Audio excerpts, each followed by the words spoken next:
성경에서는 어린아이에 대해서 두 가지 이미지를 보여주고 있습니다. 하나는 긍정적인 이미지고요. 하나는 부정적인 이미지입니다. 긍정적인 이미지 하면 생각나는 게 있죠.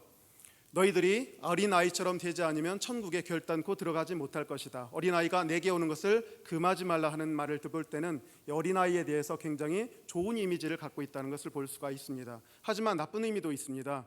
너희가 언제까지 젖먹이 노릇을 할 것이냐, 내가 장성한 뒤에는 어린아이의 일을 버렸노라라고 하는 표현도 나옵니다. 따라서 어린아이라고 하는 것은 신약에서 긍정적으로 쓰일 수도 있고 부정적으로 쓰일 수도 있다는 것을 우리가 알 수가 있다는 얘기죠. 오늘 본문에 보니까 14장 20절에 그런 어린아이에 대한 비유가 나옵니다. 형제들아, 지혜는 아이가 되지 말고 악에는 어린아이가 되라. 지혜는 장성한 사람이 되라.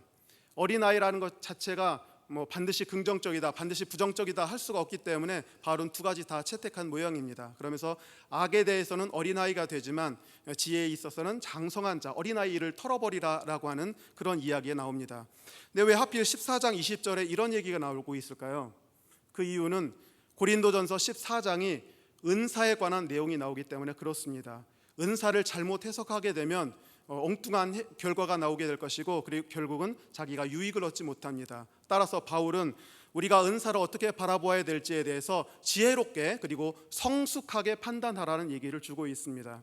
물론 전반적으로 보면 사도 바울이 14장을 통해서 두 가지 은사를 비교하고 있으면서요, 한 가지 은사에 대해서는 굉장히 평가절하하고 있습니다.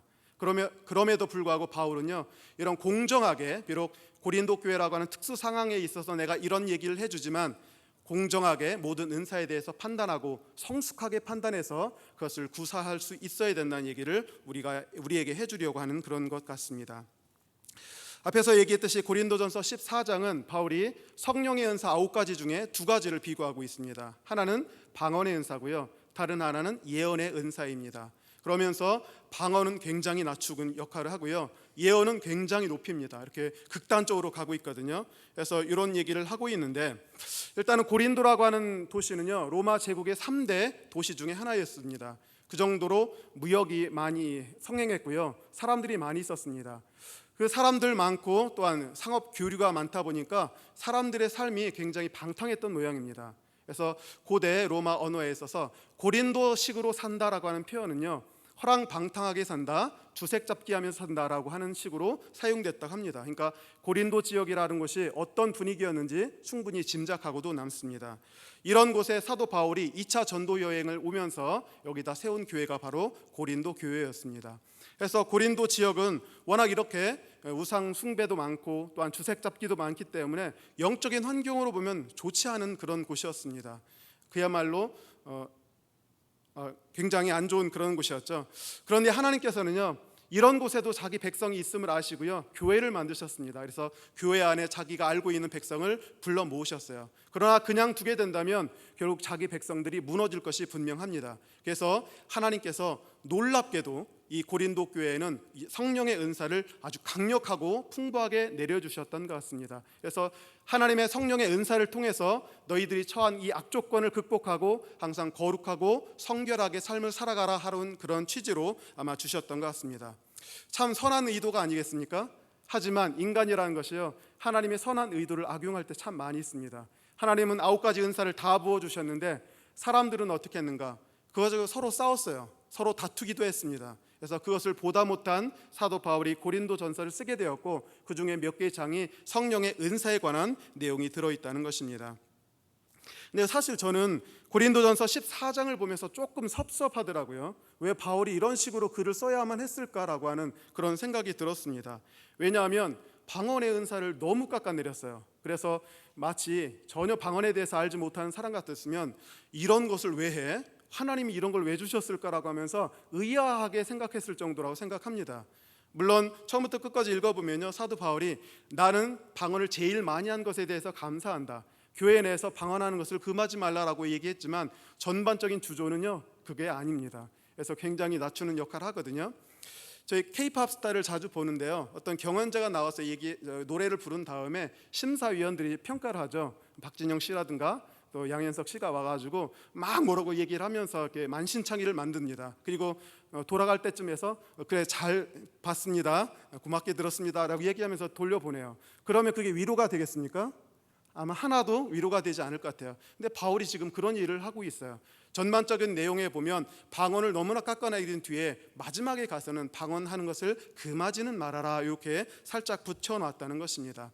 그래서 제가 개인적으로 섭섭한 이유는요, 제가 받았던 성령의 은사 방언밖에 없어요. 예언의 은사를 받지 못했습니다. 받은 게 딸랑 하나인데 사도 바울이 그런 식으로 얘기하니까 제가 좋겠습니까? 제가 만약에 예언의 은사까지 받았다 그러면 그럴 수도 있지 하면서 넓은 마음으로 받아들일 수 있을 것 같은데 그게 아니었어요. 또 경험적인 이유도 하나 있습니다.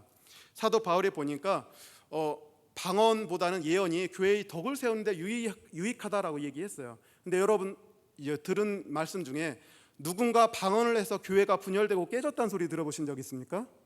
대신에요, 누군가 예언을 했더니 교회에 분란이 생겨가지고 몇 사람은 끌고 나갔다, 이런 세계는 굉장히 많이 보셨을 것 같아요.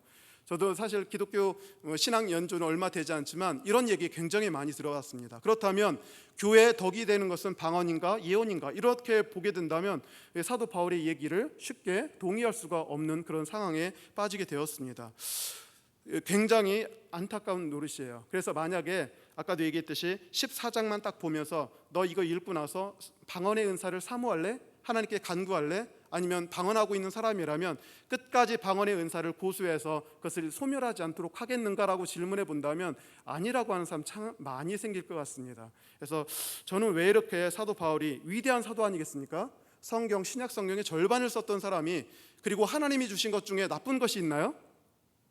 하나님이 주신 것은 심지어 고난조차도 나중에 협력하여 선을 이룬다고 되어 있는 그런 것인데, 하나님이 성령의 은사를 통해서 주신 것인데 이 방언의 은사를 너무나도 또한 평가절하하고 있는 부분에 대해서 깜짝 놀라게 되었습니다. 하지만요, 가만히 생각해 보면 그럴 이유가 충분히 있습니다. 이것은 1세기에 고린도라고 하는 곳, 그리고 로마 제국이라고 하는 곳에서 방언에 대해서 오해하는 것이 상당히 많이 있었기 때문에 그에 대한 적절한 목회적인 처방이었다고 봅니다. 만약에 제가 그 당시에 살았더라면 저도 바울처럼 그런 얘기를 할 수밖에 없는 상황이라는 것입니다. 그래서 오늘 저는 이 설교를 통해서 성령의 은사 두 가지입니다. 방언과 예언에 대해서 하겠습니다.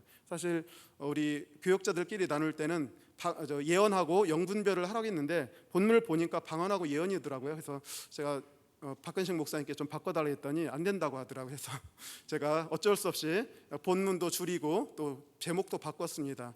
주보하고는 달리 우리에게 말씀하시는 하나님, 성령, 방언과 예언, 이런 식으로 해가지고 오늘 말씀드리도록 하겠습니다. 오전에 했던 내용과 약간 겹칠 수는 있겠지만 간증이 많이 들어갈 것이기 때문에 그렇게 많이 겹치지는 않을 것 같습니다.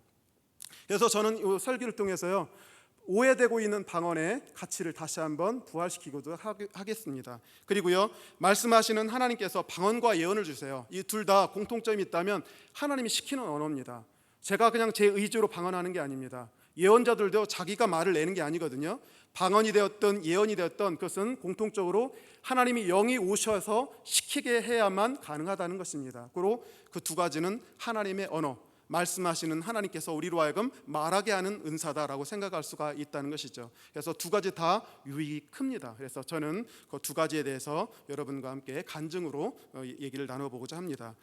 그런데 한 가지 주의해야 될 것이 있습니다. 제가 이 본문을 설교하기 위해서 주석 4권을 참조해 봤습니다. 신학 교계에서 아주 정평이 있는 학자들이거든요. 많은 부분이 겹치는 부분은 많지만 틀린 부분도 상당히 많이 있어요. 심지어 어떤 신학자는, 제가 존경했던 신학자인데 방언의 은사에 대해서 엉뚱한 소리를 좀 하더라고요. 예를 들어서 방언하는 사람은 방언할 때 우리의 정신이 중지된다, 황홀기형 상태에서 방언한다고 이렇게 돼 있어요. 근데 솔직히 우리 방언하는 사람 그렇진 않잖아요. 정신이 그대로 남아 있습니다. 그러니까 그 사람들도 사실은 영적인 은사에 대해서는 상당히 조심스러운 언사를 쓰고 있고, 그리고 가급적이면 틀리지 않으려고 노력하지만 상당히 상충하는 부분이 굉장히 많이 있었다는 것을 제가 확인해 보게 되었습니다. 뿐만 아니라 우리가 알고 있는 영적인 은사들은 사실은 장님 코끼리 만지는 것일 수도 있습니다. 그래서 우리가 아는 다라고 생각하지만 사실은 방언의 아주 일부분, 예언의 아주 일부분일 수가 있습니다. 따라서 저 사람은 저런 식으로 해서 해석하고 나는 나대로 또한 이렇게 경험해서 해석할 수가 있다는 얘기죠. 그래서 상당히 조심해야 된다는 얘기죠. 나의 경험이 절대적이다, 나의 경험이 무조건 적용되어야 된다, 그런 얘기를 하고자 하는 것은 아닙니다. 다만 저와 같은 처지에 있는 분이라면 이렇게 은사를 사용할 수 있고 유익을 얻을 수 있겠다라는 그런 목회적인 차원에서 드리고자 하는 말씀입니다. 일단은요, 방언이라는 것이요, 성령께서 오셔야 됩니다. 제가 한 몇 주 전에 수요 오전 예배 때 제가 어떻게 해서 방언을 받게 되었는가, 그리고 방언이 저에게 끼친 유익에 대해서 아주 자세하게 얘기를 드렸습니다. 그래서 지금 이 시간에 다시 말씀드릴 수는 없고요. 여하튼간에 제가 처음에 기독교에 들어갔을 때, 혹은 들어가려고 한 게 아니죠, 문제가 있어서 기도원에 들어갔을 때 그 문턱에서 과연 여기 기도원으로 들어갈 것이냐, 즉 기독교를 믿을 것이냐, 아니면 밖으로 세상으로 나올 것이냐, 그 문턱에 있을 때 저를 잡아당긴 것이 바로 방언의 은사였다는 것입니다.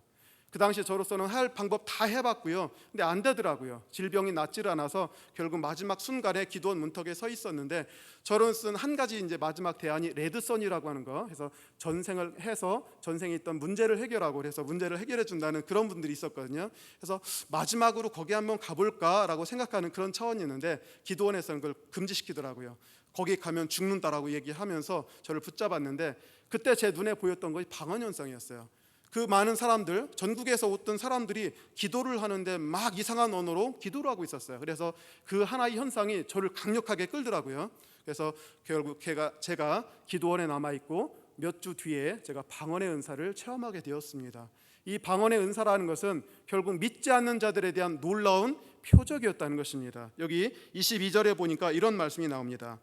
그러므로 방언은 믿는 자들을 위하지 아니하고 믿지 아니하는 자들을 위하는 표적이나 예언은 믿지 않은 자들을 위하지 않고 믿는 자들을 위함이니라 라고 되어 있습니다. 그래서 만약에 방언의 은사가 보이지 않았더라면 저는 아마 기독교에 들어오지 못했을 것 같습니다. 그런데 방언 현상을 보면서 저게 뭐지? 뭔가가 있다, 저거에 들어가면 나의 문제를 해결해 줄 수 있는 신적인 권능이 있겠구나라는 생각을 갖고 저를 끌어들이는 것이 바로 방언이었다는 것입니다. 그래서 이 방언이라는 것이 저를 이렇게 끌어당기는 그런 것이었는데요.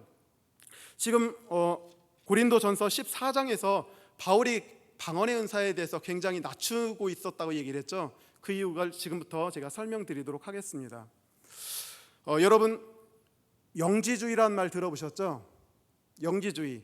바울이 활동하고 있는 당시, 그리고 예수님이 이 세상에 오시는 그 전후래 가지고 생기기 시작했고요. 바울 사후 100년 동안에 꽃을 피웠던 그런 문화 사조라고 할 수가 있습니다. 영지주의라는 것은 하나의 철학 체계가 아니고 플라톤 철학이라든가 여러 가지 잡다한 철학들이 만들어진 어떤 시대적인 사조, 문화 사조였다는 것을 우리가 알 수가 있습니다. 여기서 말하는 영지라는 것은요, 버섯 이름은 아닙니다. 영지라는 것은요, 신령할 영자에 지식 지자예요. 그러니까 영지라는 말은 신령한 지식이라는 말입니다. 그래서 왜 사람들이 신령한 지식을 참 추구하는가, 그 이유가 다 있습니다. 영지주의자들이 생각하는 것은요, 헬라어로 또 에피그노시스라고 하는데, 그노시스라는 말이 원래 지식이라는 뜻이고요, 에피라는 말은 온, 즉 접촉을 얘기하는 것입니다. 그래서 수박 겉핥기식의 지식이 아니라 뿌리 깊이 내려가 있는 지식, 구원을 받을 만한 지식이라는 뜻으로 에피그노시스라는 말을 썼는데, 우리말로는 영지라고 이렇게 번역이 됐습니다. 영지주의란 영지를 추구해서 구원을 얻겠다라고 하는 그런 철학 사조였다는 것이죠. 그래서 그 당시의 문화를 가만히 살펴보면요, 이 사람들은 우주관이 이렇습니다. 이원론을 갖고 있었어요. 그래서 이 우주는 물질과 영으로 돼 있다고 생각을 했어요. 우리는 태초에 하나님 계셨다고 믿잖아요. 하나님이 유일하셨고 나중에 물질을 만들었다고 생각하지만, 이들은요, 원래부터 영과 물질로 두 개로 나눠져 있었고요, 영원까지 갑니다. 근데 영과 물질이 끊임없이 갈등하고 다툽니다. 그래서 영의 세계를 다스리는 신이 있고 물질 세계를 다스리는 신이 있다고 생각했어요. 그들은 영의 세계는 선하다고 생각했습니다. 그리고 물질의 세계는 악하다고 생각했습니다. 따라서 영육이원론은요, 다시 말해서 선악이원론과도 같은 것입니다. 그래서 이 세상은 끊임없는 두 세력이 갈등하고 다투면서 이루어지는 그런 과정이다라고 그렇게 생각을 했던 모양이죠. 근데 인간이 문제입니다. 그들이 생각하는 인간은요, 태초에 영이었어요. 물질이 없었다고 생각을 합니다. 그러니까 선했죠. 그런데 악한 물질의 영향을 받아서, 혹은 물질 세계를 다스리는 신의 꾀임을 받아서 우리가 육체 안으로 들어가게 됐대요. 그래서 오늘날 같은 영도 있고 육체도 지니고 있는 이런 존재가 됐다 얘기를 합니다. 속았다고 생각을 한 거예요. 육신에 들어오는 순간 생로병사가 시작되었고 모든 질병과 고통이 시작이 됐다 얘기를 합니다. 악이죠. 그래서 인간은 끊임없이 고통스러울 수밖에 없어요. 자기가 왔던 그 본향도 잊어버렸고 빛도 잊어버렸고 생명도 다 잊어버리게 되었던 것입니다. 그리고 육체로 들어온 순간 저 영의 세계를 갈망하긴 하지만 영과 물질 세계에는요 거대한 그 격차가 있어요. 그래서 9가지 관문이 있는데 거기를 절대로 통과하지 못한다고 얘기를 합니다. 9개의 문을 통과해야 겨우 영의 세계로 들어가는데 통과를 못합니다. 그래서 우리 인간은 육신을 입는 순간 악한 영, 물질의 영에 의해서 지배를 받고 고통받고 있다라고 생각을 하고 있다는 얘기죠. 플라톤 철학하고 비슷합니다. 그거 은용한 것 같아요. 그래서 결국은 영의 세계에 있는 선한 신이 차마 보다 못하여 긍휼을 베풀어서 어떤 구원자를 주셨대요. 우리가 구원받는 건 딱 한 가지밖에 없어요. 우리 육신을 벗어나서 우리 영혼이 저 천계로 가야 되는데, 영계로 가야 되는데 9가지 관문을 통과해야 됩니다. 거기는 수문장이 있고요. 그 수문장이 묻습니다. 당신은 누구며 어디로 가느냐? 여기에 대해서 올바로 대답하지 못하면 9개의 문을 통과해서 천계로 갈 수가 없습니다. 그때 사용하는 말이 영지입니다. 에피그노시스라는 것은요, 내가 누구이며 나는 어디로 가고 있는가라고 하는 것에 9가지 답변이었다는 것이죠. 그런데 인간은 다 잊어버렸어요. 그래서 결국 구원받을 수가 없는 상황입니다. 그러다 보니까 천계에 있는 신이 우리를 불쌍히 여겨주셔서 한 명의 구원자를 내려줘요. 그 구원자는 물질을 입고 온 신이 아니고요, 이 세상에 몰래 들어옵니다. 몰래 들어와서요, 결국은 제자들을 모으고 영지를 가르쳐줘요. 그래서 그들만의 어떤 공동체가 생길 것이고 그 안에서 영지를 전수하고요, 그 구원자는 다시 천계로 돌아갑니다. 따라서 이 세상에 있을 때 영지주의는요, 구원의 그런 지식입니다.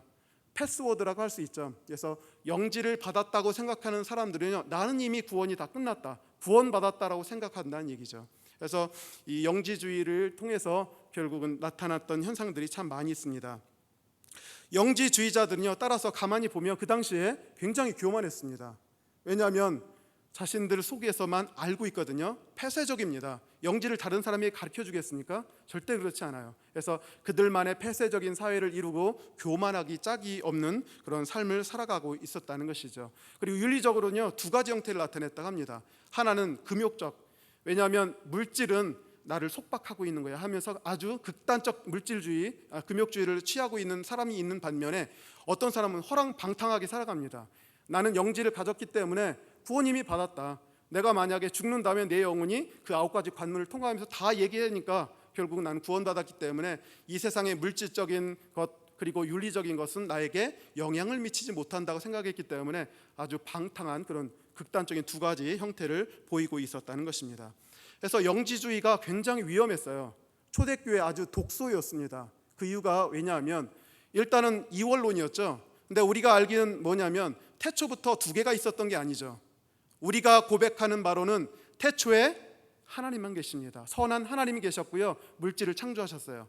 악이 생겨난 것은 하나님의 뜻에 저버리는 그런 피조물의 반란이었다는 것입니다. 그래서 이 모든 구원의 과정을 거쳐서 이 악을 제거해버립니다. 사망을 없애버립니다. 그래서 제일 마지막 종국에 가서는요, 다시 선한 세계로 가게 된다는 얘기죠. 그런데 이 사람들은 원래부터 2개를 간주합니다. 선과 악, 그리고 물질과 영, 이 2가지 세계가 원래부터 있었고 끝까지 간다 생각을 했던 모양입니다. 따라서 영지주의를 받아들이게 된다면 여호와 하나님에 대한 평가가 달라져요. 왜냐하면 여호와 하나님은 물질을 창조했는데 물질은 악하기 때문에 여호와는 무슨 신이 되냐면 그들의 판단대로라면 악신이 되는 것입니다. 혹은 하급신이 되어버리고 말아요. 그리고 예수님은 누구시냐? 그들이 보게 된다면요, 천상에서 보낸 메신저예요. 대신 여호와의 눈을 피해야 됩니다. 왜냐하면 물질 세계에서 인간을 감금하고 있는 존재였기 때문에 결국 예수님이 이 세상에 몰래 와서 영지를 가르쳐주고 몰래 가셔야 되기 때문에 그렇습니다. 따라서 우리는 여호와 하나님과 예수님의 관계를 아버지와 아들 관계로 간주하는데 그들은 원수 관계입니다. 그리고 또한 구약 성경을 인정하지 않습니다. 왜냐하면 거기는 물질 창조 얘기가 나오고 여호와 얘기가 나오기 때문에 그렇습니다. 그래서 마르키온 이단자 같은 경우는 구약 성경 전부 인정하지 않았고요, 신약 성경만 인정을 했습니다. 이런 문제가 또 많이 있었고요.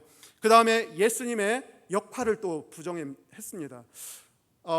전에 얘기했듯이 물질은 악하다고 했죠. 물질은 악하기 때문에 선한 신이 보내는 그 메신저는 육체를 입을 수가 없어요. 육체를 입는 순간 악이 되기 때문에 그렇습니다. 따라서 예수님을 구원자로 믿지만 뭐를 믿지 않냐면 성육신을 믿지 않아요. 예수님은 메신저인데 어떻게 물질을 입을 수가 있느냐? 성육신 교리 자체를 부인합니다. 그리고 구원에 있어서도요, 우리는 구원받을 때 믿음으로 받죠. 예수 그리스도께서 내 죄를 위해서 십자가를 지시고 죽으심으로 말미암아 내가 그것을 믿을 때 구원받는다라고 하는 것을 알고 있는데, 그들은 믿음으로 구원받는 것이 아니고 예수님이 전달해 주셨다고 하는 영적인 지식을 가지고 구원받는다, 이렇게 생각했다는 얘기죠. 따라서 영지주의는 바울이 살고 있던 당시에 아직은 명백하게 드러나진 않았지만 하나의 거대한 문화 사조였어요. 여기저기서 이상한 움직임이 감지가 되고 있었고요. 고린도 교회 내부에 심지어 성령의 은사를 받은 사람들까지도 이런 문화 사조에 오염되기 시작했다는 것입니다. 그래서 제가 보기에는 고린도전서에 아주 강경한 언어들이 많이 나오는데 바울은 감지했던 것 같아요. 100년 뒤에는 꽃을 피우게 될 것이지만 지금 아직 발화 단계에 있지만 이런 취지를 그대로 놔두게 된다면 어떤 일이 벌어질 것이라는 것을 알게 되었던 것입니다. 그래서 사도 바울은 아주 강경하게 얘기하면서 결국은 방언의 은사를 약간 내리는 그런 역할을 합니다. 방언의 은사, 딱 그게 영지하고 연결이 된 것입니다. 왜냐하면 이해할 수 없는 언어를 하거든요. 성령의 은사를 받았는데 다른 많은 은사 중에 하필 9개 중에 한 사가 방언의 은사였는데 그 누구도 알지 못하는 놀라운 언어였어요. 마치 패스워드 같았습니다. 그 사람들의 생각에 있어서는요, 영지를 받았다고 생각하는 것입니다. 따라서 교회 내 많은 사람들이 있었는데 방언의 은사를 받은 사람이 주도권을 쥐게 되었고 결국은 예배할 때도 방언으로 해버려요. 대표 기도할 때도 방언으로 합니다. 그리고 또한 여러 가지 교육을 하는데도 방언으로 해요. 그건 약간의 자랑이죠.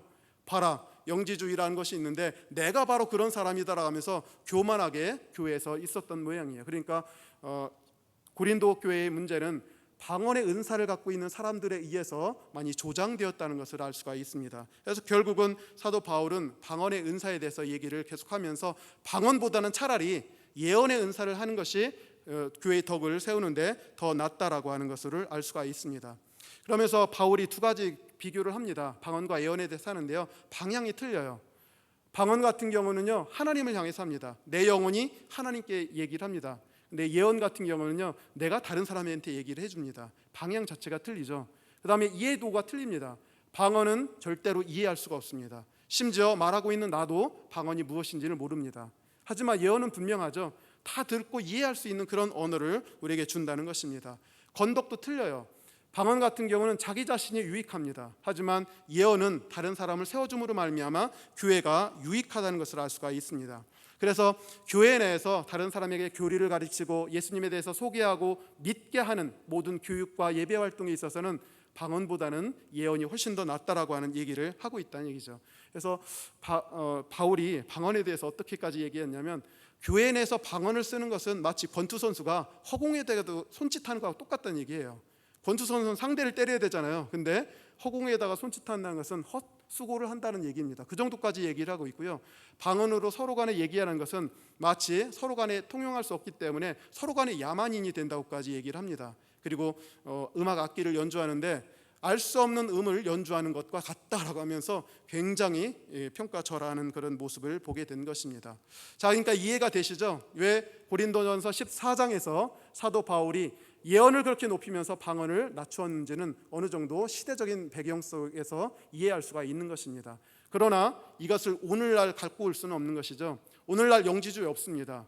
그래서 요한 1서 같은 경우는 영이 많이 왔지만 너희 영 다 믿지 말아라. 예수님께서 육신 후 임하심을 부인하는 영마다 다 하나님께로부터 온 영이 아니다라고 얘기했을 때는 영지주의를 감안해 두고서 한 얘기였습니다. 그런데 오늘날은 영지주의 없습니다. 따라서 우리가 다시 14장의 그런 의미를 다시 새기면서 하나님이 주신 은사이기 때문에 귀중하다, 그게 무엇이든지 귀중하다 생각을 하시고요, 그것을 많이 하면 할수록 덕이 된다는 얘기죠. 방언은 개인에게 유익합니다. 예언은 공동체에게 유익하다는 사실을 우리가 깨달아 알 수가 있습니다. 그렇다면 방언에 대해서 일단 같이 은혜를 나누고자 합니다. 제가 처음에 기도원에 갔을 때 저희 발걸음을 붙잡은 게 방언이라 그랬죠. 그래서 방언이 아니었다면 저도 믿지 않았을 것 같아요. 그런데 이상한 알 수 없는 언어를 했기 때문에 결국 저는 그 방언 때문에 은사를 받게 되었고요. 그래서 몇 주 뒤에 방언을 받게 되었어요. 방언을 받는 순간 어떤 효과가 있느냐면요, 마음에 갈등과 의심에 많은 사람이 있어요.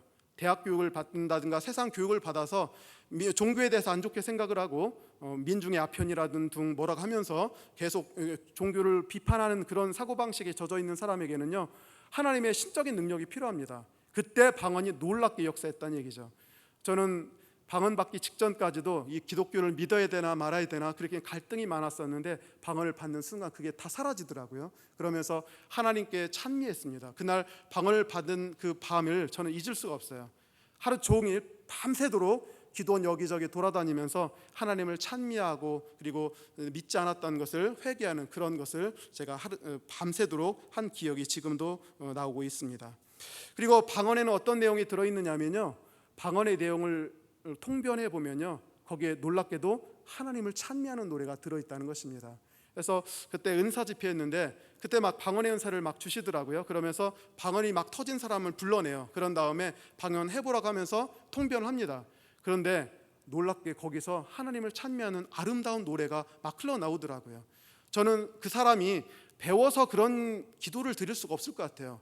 어쩜 저렇게 아름다운 기도를 드릴 수가 있을까? 배워서 할 수가 없다는 얘기죠. 그 크신 하나님의 사랑 말로 다 형용 못하며라고 하는 그런 찬송가가 있죠.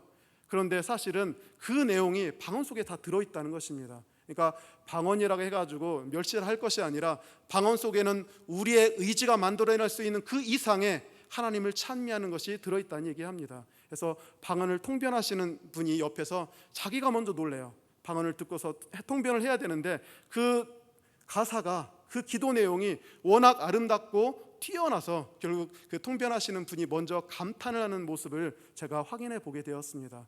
그래서 타조라든가 이런 병아리 같은 것이 처음에 깼을 때 보이는 걸 어미로 알죠. 그래서 평생 졸졸 따라다닌다고 생각하는데, 저도 그때 받은 충격이 커서요, 기도문을 작성할 때는 하여튼 최선을 다해서 아름답게 작성을 하려고 노력을 합니다. 물론 순수하게 천진난만한 마음으로 기도하셔도 돼요. 하지만 제가 그때 받은 충격이 너무 컸습니다. 별로 배운 게 없는 분이었거든요. 방언을 하게 하고 통변했더니 그 영혼이 하는 그 기도의 내용이 우리의 상상을 초월하는 하나님의 아름다움을 노래하는 그런 것이었다는 것입니다. 그러니까 어떻게 제가 기도문 같은 걸 함부로 쓸 수가 있겠습니까? 제가 그 당시에 했던 기도는요, 하나님 제 머리 빨리 좀 고쳐주세요. 안 고쳐주면 저 확 내려가는 수가 있습니다. 뭐 이렇게 하면서 이게 기도인지 위협인지 그런 기도를 하고 있었거든요. 그런데 방언 통변을 보면서 얼마나 부끄러운지 몰라요. 저게 바로 기도이었구나 하면서 깨닫게 되었고요. 쥐구멍이라도 있었으면 저는 그때 그 속으로 들어갔을 것 같습니다. 방언에는요, 내 영혼이 말한다고 했죠. 내 영혼이 하나님을 향해서 표현할 수 없는, 형용할 수 없는 아름다운 기도를 드리는 내용이 여기 들어있다는 것을 알 수가 있습니다. 그래서 구약 성경에 보면 우리 기도를 입술의 열매니 분향의 향기라고 하면서 아름답게 표현하고 있는데요, 그게 맞습니다. 우리 방언 기도를 하시면요, 하나님을 향해서 하나님이 무척 기뻐하시는 놀라운 기도가 하늘에 상달된다는 것입니다. 그러니까 어떻게 방언의 은사를 멸시하거나 방언의 은사를 소멸시킬 수가 있겠습니까? 비록 내 자신은 몰라요. 하고 있는 내 자신은 깨닫지 못하지만 내 영이 성령의 도움을 받아서 하나님을 찬미하는 그 아름다운 표현을 하고 있다는 생각을 하게 되면 방언 기도에 더욱더 열심을 낼 수가 있을 것 같습니다. 또한 방언 기도를 하게 되면요, 불신자를 끌어당겨서 믿게 하는 효과도 있고, 또 이와 같이 하나님을 놀랍게 찬양하는 내용도 있지만 영적인 개선을 이루어줍니다. 영적인 증진을 시켜줄 수가 있다는 것입니다. 그래서 어떤 분이 또 이렇게 나오시더라고요. 그래서 방언 기도를 막 시켰어요. 그랬더니 그분도 굉장히 어려웠던 모양이에요. 오죽했으면 제주도에서 비행기를 타고 공주까지 날아가가지고 그 기도원에 들어왔겠습니까? 모든 것이 철저하게 막혀있는 그런 상황이었기 때문에 또 영적인 은사자에게 가서 은혜를 받아보리라, 그런 심정으로 왔던 분이더라고요. 그래서 그분이 이제 앞으로 나오게 해가지고 방언을 이제 통변하게 했습니다. 우상 숭배한 적이 있느냐 했더니, 나는 어릴 때부터 하나님을 섬겼기 때문에 전혀 우상 숭배한 적이 없다고. 그런데 왜 이렇게 나는 이렇게 힘겹게 살아야게 되냐고 그런 얘기를 하더라고요. 그래서 방언을 시켰어요. 그리고 통변을 했더니 거기 놀라운 얘기가 있더라고요.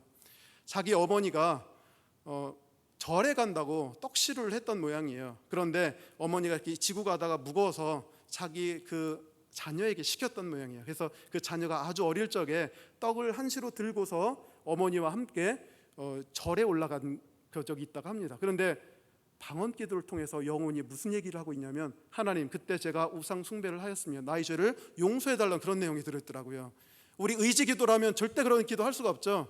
나는 내 마음을 다해서 다른 신을 섬겨본 적이 없습니다라고 얘기했는데 우리 영은요 다른 얘기를 하고 있다는 얘기예요. 그래서 비밀이죠. 영적인 비밀이었어요. 그래서 그 방언을 통변해 놓고 봄으로 말미암아 이 문제가 무엇이었다는 것이 그때 드러나더라고요. 그래서 그 내용을 계속해서 회개시키는 것을 보게 되었습니다. 의지 기도로는 절대로 할 수 없는 그런 기도였을 것 같아요. 그런데 우리 영은 알고 있어요. 성령께서 알고 계시죠. 우리 성령은 하나님의 깊은 것이라도 통달하시는 영입니다. 가장 깊은 것이라도 알고 계시죠. 그리고 또한 성령이 우리를 위해서 말할 수 없는 탄식으로, 우리가 기도할 바를 알지 못할다 할지라도 탄식으로 우리를 위해서 기도한다고 하는데 아마 그게 방언을 하나 지칭하는 것일 수도 있습니다. 그래서 방언의 은사가 우리 가운데 임했을 때는요, 우리가 갖고 있는 모든 문제의 원인이 거기 있다는 것을 알고 먼저 하나님께 올려드린 것 같아요. 물론 방언만으로 해결되는 것은 아니고요, 다시 의지 기도를 다시 시키더라고요. 그래서 우리 영으로도 하나님께 기도하고 또한 우리 의지를 통해서도 하나님께 회개의 기도를 드림으로 그가 문제가 해결되는 것을 확인해 보게 되었습니다.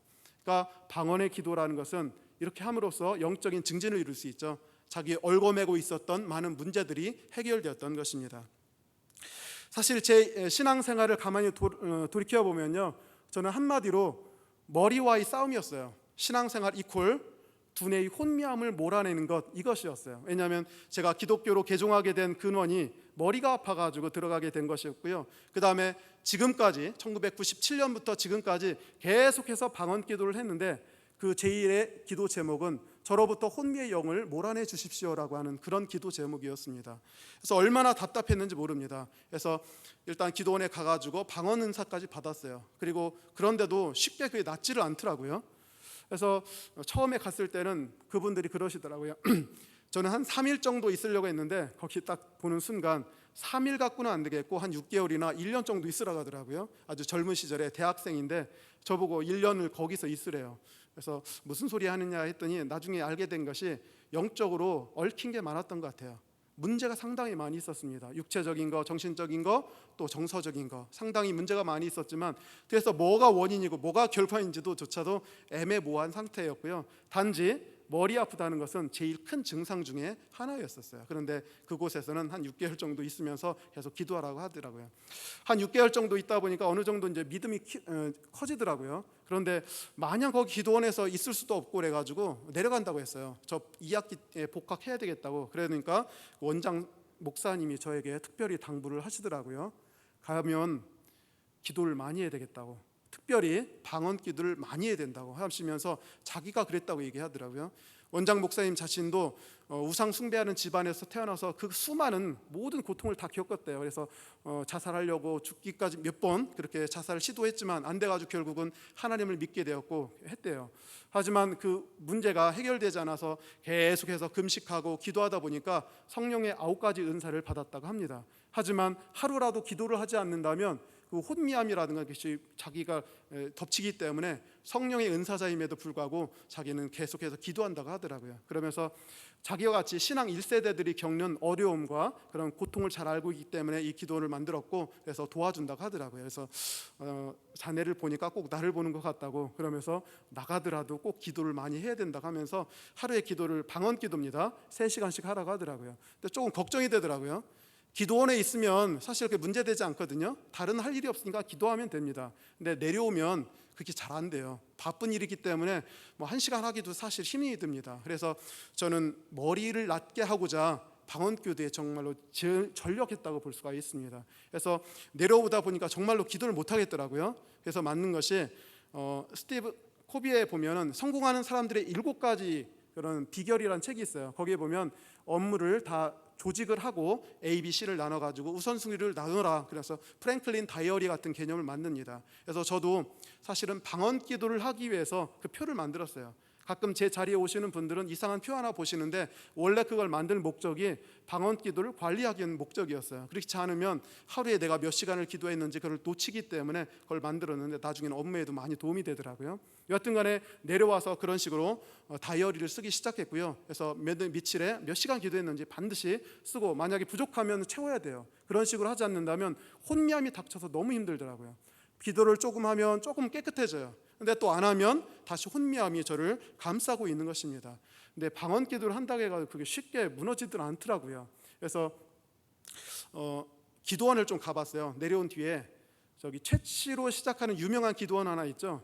그 기도원에 가가지고 3일 금식도 하면서 했습니다. 근데 능력 기도원이잖아요. 근데 한 10시인가 오후 2시경에는 그 기도원 목사님들하고 상담하는 시간이 있어요. 그래서 저도 상담 신청을 하면서 이제 거기다 썼죠. 머리에 혼미함이 너무 심합니다. 이게 해결되기를 원합니다 해가지고 써가지고 제출했어요. 상담을 하는데 굉장히 상처를 주더라고요. 그분이 하시는 말씀, 혼미한 영이란 게 존재할 수가 없다는 얘기. 왜냐하면 예수 그리스도를 믿는 순간 과거, 현재, 미래의 죄가 다 사해지기 때문에 정식으로 믿는 자는 결국은 육체가 강건해질 것이고 문제가 있으면 안 된다는 얘기예요. 문제가 있다는 얘기는 곧 네가 제대로 믿지 않거나 벌써 해결됐는데 착각하고 있다, 그런 식으로 해석하더라고요. 나는 분명히 고통스럽게 지내고 있는데 그 두 가지 그런 식으로 얘기를 하시더라고요. 그래서 얼마나 그때 상처받았는지 모릅니다. 내가 정말로 믿음이 없는 것인가, 이미 다 나았는데 나는 여전히 혼미함 가운데서 휩싸여 있다고 착각하고 있는 것인가, 이런 생각까지 들더라고요. 그래서 안 되겠다, 괜히 내가 능력자 의지해가지고 좀 낫게 하려고 머리 디밀고 안수 받아가지고 좀 나으려고 했던 생각을 접고 다시 방언 기도를 또 열심히 했습니다. 근데 또 고쳐지질 않더라고요. 그래서 상주에 있는 누나도 저희 친누님인데 저희 온 가족이 고난 가운데 전 다 개종을 했고 있다는 것을 알았어요. 심지어 저는 신학대학교까지 갔다는 것을 알고 항상 전화를 하세요. 전화하면서 하는 얘기가 너 요즘 머리 어때? 라고 질문을 해요. 그럼 제가 뭐라고 하겠습니까? 그냥 그저 그래, 이게 저의 답변이었어요.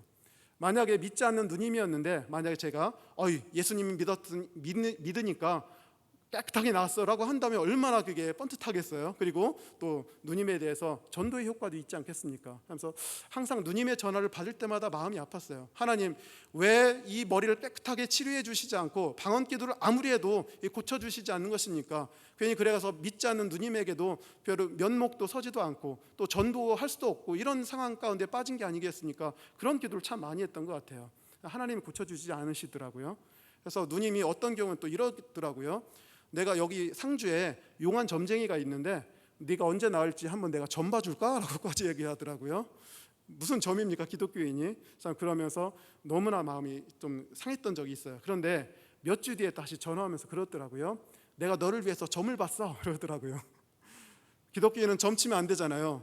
그래서 무슨 소리냐고 얘기했지만 또 엎질러진 물이었어요. 근데 그 순간 제가 번뜩 나는 생각이 하나 있더라고요. 이런 답변을 기대했습니다. 무슨 답변이겠습니까? 제가 그때 너를 위해서 점을 봤다 그랬을 때 기대하는 답변이 이것이었어요. 우리 저기 부흥 강사님 보시면 어떤 기독교인이 있는데 일이 너무 안 풀려가지고 점 보러 갔더니 점쟁이가 무슨 얘기예요? 당신을 보니까 예수님의 십자가 인이 박혀 있기 때문에 점괘가 안 나온다. 그러니까 돌아가라, 교회로 돌아가라, 이런 얘기 많이 있잖아요. 저도 순간적으로 누님한테서 그런 얘기를 기대했어요. 기독교인이기 때문에 점괘가 안 나온다고 했더니 무슨 소리예요? 점괘가 나왔대요. 그 점괘라는 게 3년 뒤에 낫는다네요. 근데 안 나왔었어요. 3년 뒤에도 안 나왔어요. 거짓말이었어요. 여하튼 간에 그런 과정을 했는데 영 안 낫더라고요. 방언을 아무리 해도 분명히 목사님께서는 하루에 3시간씩 계속 방언을 하게 되면 낫게 된다고 해가지고 내가 무슨 짓을 하고 또 다른 능력자에 의지하지 않고 계속 했는데도 낫지를 않더라고요. 그런데 사실은 문제가 해결되고 있었습니다. 무슨 문제였냐면요, 제가 착각하고 있는 게 하나 있었어요. 제가 문제가 한 가지만 있었던 게 아니고요, 말하자면 1번 문제부터 100번 문제까지 다 갖고 있었어요. 그런데 1번 문제가 워낙 크다 보니까 다른 문제들이 안 보였었어요. 앞줄에 제일 큰 사람 사면 뒷줄에 있는 사람 안 보이죠? 마찬가지로 제가 오로지 거기에만 집중했던 거예요. 하나님, 내 머리 깨끗하게 해주십시오, 혼미한 영 몰아내달라고 그것만 해놓고 계속 방언을 기도했었는데 사실은 보이지 않게 저 2번, 4번, 16번, 39번, 58번 다 해결되고 있었다는 것입니다. 그걸 제가 최근에 깨달게 되었어요. 그 중에 한 가지만 소개해드리는데요, 제가 어릴 때부터 약간의 망상하는 그런 게 있었습니다. 망상이라는 게요, 그냥 잡념이 아니에요.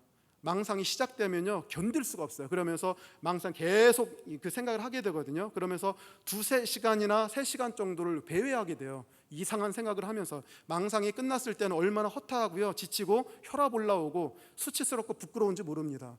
그런 게 망상이었어요. 그래서 제가 대학 다닐 때 이 망상을 한번 떨쳐보리라 하면서 이렇게 벽에다가 점 찍어놓고 이렇게 딱 벽면 수행을 좀 해봤어요. 불교도는 아니었지만 그런데 안 되더라고요. 그건 영적인 문제였기 때문에 영이 한번 휘잡아 버리면 도저히 견딜 수가 없는 것입니다.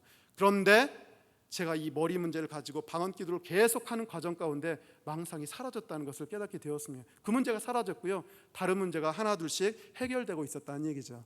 따라서 제 방언 기도를 통해서 제가 목적하고 있는 바는 잘 안 이루어지고 있었어요. 하지만 다른 문제들이 이미 해결되고 있었다는 것이죠. 제 영혼은 하나님 보시는 관점이 틀렸다는 것 같아요.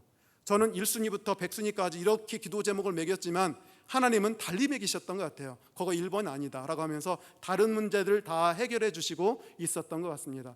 이 망상이 줄어들면서 두뇌의 혼미함도 사라지고 조금씩 좀 사라지더라고요. 그래서 그렇구나, 하나님께서 우리와 우선순위가 다르다는 것이죠. 우리는 오직 한 가지, 제일 고통스러운 거 한 가지만 바라보고 있지만 하나님은 다른 문제부터 해결해 주시고 있었다는 것입니다. 어찌 보면 더 크게 중요한 문제일 수도 있고요. 그래서 하나님의 우선순위와 나의 우선순위가 다를 수도 있고요. 그 다음에 하나님께서 나의 혼미함을 그렇게 쉽게 고쳐주지 않으신 이유는 저로 하여금 기도하게 하는 동력을 얻게 해주셨던 것 같아요. 저에게 있어서 별로 큰 문제는 아니었거든요, 다른 문제들은. 그런데 만약에 그 1번을, 제가 생각하는 1번을 고쳐주셨다면 저 기도하지 않았을 것 같아요. 근데 그걸 남겨두심으로 말미암아 죽자사자로 그것만 기도를 했습니다. 그랬더니 결국 다른 문제가 해결됐고요. 요즘에는 혼미함이 거의 다 사라졌습니다. 그래서 하나님께 감사드리고요, 다른 것까지 많이 해결이 되었습니다. 저는 그 문제 가지고 한 번도 기도해 본 적이 없어요. 망상증이라든가 다른 문제를 가지고 기도해 본 적이 없는데 이 방언 기도를 통해서 어느 사이인가 그 문제들이 하나씩 둘씩 해결되어 가고 있었다는 놀라운 것을 발견하게 되었습니다. 그러니 어찌 제가 방언의 은사를 멸시하겠습니까? 어찌 제가 방언의 은사를 별로 중요하지 않다라고 하겠습니까? 오히려 저는 방언 기도하시는 분 소중하게 여기십시오. 하나님이 주신 은사입니다. 무기입니다. 그것을 통해서 여러분의 문제가 많이 해결될 수 있는 강력한 무기입니다 라고 하면서 여러분에게 더 독려하고 싶은 것이 바로 방언이라고 할 수가 있습니다. 방언은 이렇게 됐고요. 그 다음에 이제 예언에 대해서 해보겠습니다. 예언도 똑같죠. 방언도 하나님께서 오셔서 저로 하여금 하게 하시는 것 같아요. 예언도 마찬가지입니다. 예언도 저에게 만약 임하신다면 제가 갔는데 저에 관한, 신상에 관한 건 아니에요. 다른 사람에 관한 내용입니다. 그래서 예언을 그런 식으로 하고요. 예언은 미래에 대한 점치는 것이 아닙니다. 단지 하나님의 뜻에 따라서 다른 사람을 권면하고 지도하고 책망하는 그런 것이 바로 예언이라고 할 수가 있습니다. 그래서 헬라어로는 예언자를 프로페테스라고 하는데 미리 말하는 자라는 뜻이거든요. 어떤 일이 벌어지기 전에 먼저 말하는 자라고 하지만 사실은 히브리 개념에서의 선지자, 예언자라고 하는 표현은 어떤 앞날의 일을 예측하는 것이 아니라 하나님이 현재의 상황을 분석하시고 평가하시고 내리시는 진단을 전달해 주는 것뿐입니다. 그래서 하나님의 목회적인 관점이 드러나는 것이 예언이라고 할 수가 있습니다. 저는 사실은 큰형을 통해서 두 가지 예언 현상을 체험하게 되었어요. 어떤 것이었냐면 첫 번째는요, 제가 사실은 혼미함이 계속돼 가지고 신학교 다닐 때 무척 힘이 들었어요. 대학 다닐 때도 학교 장학금을 받으며 다녔는데 신학대학원에서는 학교 장학금을 못 받았어요.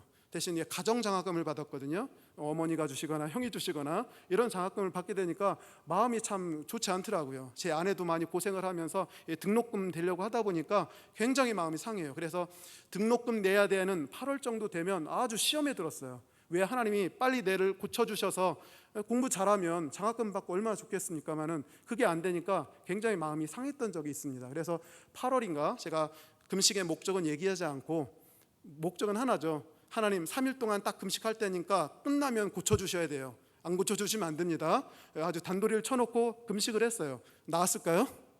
안 나왔어요. 그러다 보니까 막 더 좌절하게 되겠더라고요. 그래서 그때 제가 하나님께 화를 확 냈어요. 내가 앞으로 기도하나 봐라. 내가 새벽 기도 나가나 봐라. 이렇게 하면서 새벽 기도를 한 달간 안 나간 적이 있었습니다. 그런데 9월의 어느 날 새벽 5시 20분경 갑자기 전화가 따라라랑 울리더라고요. 그래서 전화를 받았어요. 자다가 일어나가지고 했더니 천안에 살고 계신 우리 큰형님이 저한테 전화를 하셨더라고요. 장협착증 얘기 자주 했는데 바로 그 형입니다. 형이 갑자기 딱 전화하더니 뭐 일상적인 얘기 하더니 갑자기 동생아 오해 말고 들어, 이런 얘기를 하더라고요. 왜냐하면 아무리 나이 어리고 동생이라 할지라도 전도사거든요. 그리고 자기는 평신도기 때문에 괜히 평신도가 또 사역자에게 이래라 저래라 하는 것 같이 비칠까 봐 그런 얘기를 하더라고요. 동생아, 오해 말고 들어. 하나님이 그러시는데 너 요즘 기도 안 한다면서? 이렇게 딱 하시더라고요. 나는 하나님께 화가 나 있는 상황이었어요. 그래서 일부러 새벽기도 안 나가고 있는 상황이었어요. 될 대로 되라 뭐 이런 식의 그런 생각이었는데 하나님께서 갑자기 그러시더라고요. 네가 기도 안 하니까 천국에서 네 집 짓고 있는 천사들이 지금 놀고 있대야 라고 그런 얘기를 하더라고요.